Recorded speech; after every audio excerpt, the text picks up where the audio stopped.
Le torchon brûle entre le ministère des Pêches et le directeur général de la Nouvelle Progui, en charge de gérer le chantier naval, une structure de réparation et construction navale et des activités annexes.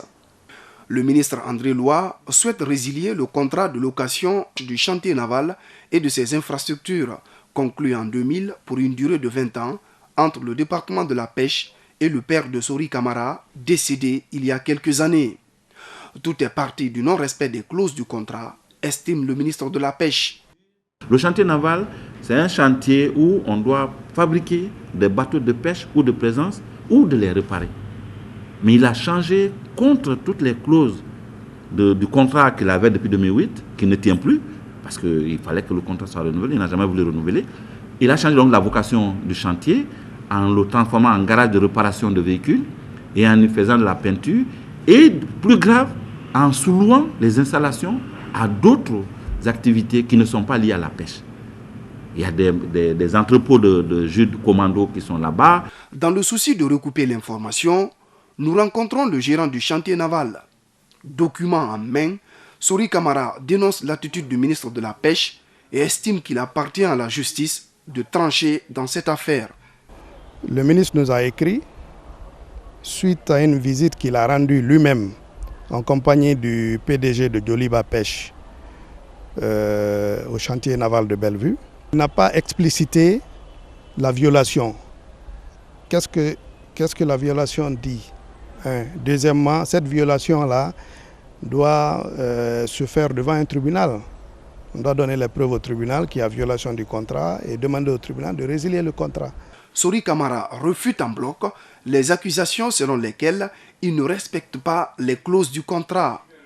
Et pourtant, dans la cour du chantier naval, on remarque la présence des entrepôts de stockage de produits comme ici les jus commando.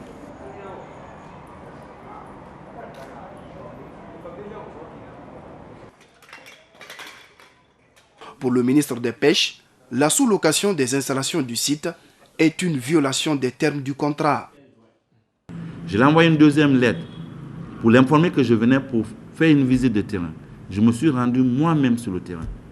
Il a refusé de me permettre d'accéder aux installations.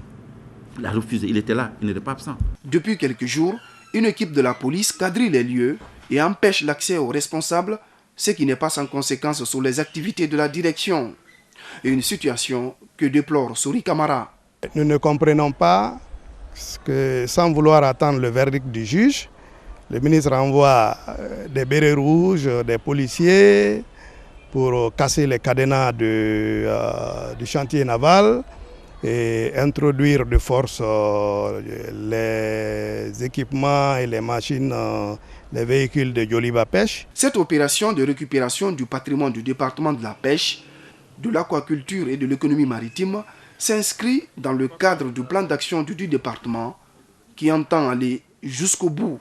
Nous avons la responsabilité aujourd'hui de récupérer l'ensemble du patrimoine du ministère des Pêches pour construire les infrastructures qui manquent à ce ministère pour augmenter la chaîne de valeur.